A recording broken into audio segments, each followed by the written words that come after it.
Hello, today we will guide you through how to get started with HubSpot for real estate.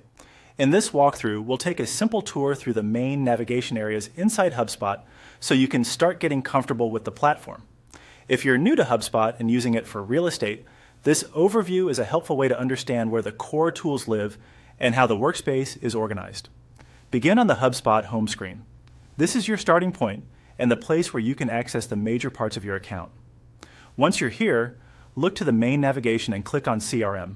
This area is especially important in real estate because it's where you manage contacts, companies, deals, and relationships. In other words, this is the foundation for keeping track of leads, buyers, sellers, and ongoing opportunities.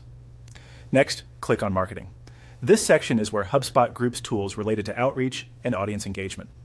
For real estate teams, this can be useful when you want to organize campaigns, stay visible to prospects, and keep communication efforts in one place. From there, click on Content. This area generally supports the materials and assets you create and manage inside the platform. As you get started, it's useful to know where this section is located so you can quickly return to it when working with pages or other content-related tools. After that, click on Sales. This is another key section for real estate workflows because it connects closely to pipeline activity and lead follow-up. It helps you stay oriented around the selling process and where opportunities are moving. Then click on Revenue. This section gives you access to tools tied to revenue-related activity and helps round out your view of business performance. Even if you're just getting started, becoming familiar with its location now will save time later. Next, click on Service. This area is useful for support and client experience functions. In a real estate setting, that can be helpful when thinking about long-term client relationships and how you manage communication after initial contact. Continue by clicking on Data Management. This is where HubSpot organizes tools related to your data structure and quality. It's a good section to be aware of early on, since clean and organized data makes everything else in the system easier to manage.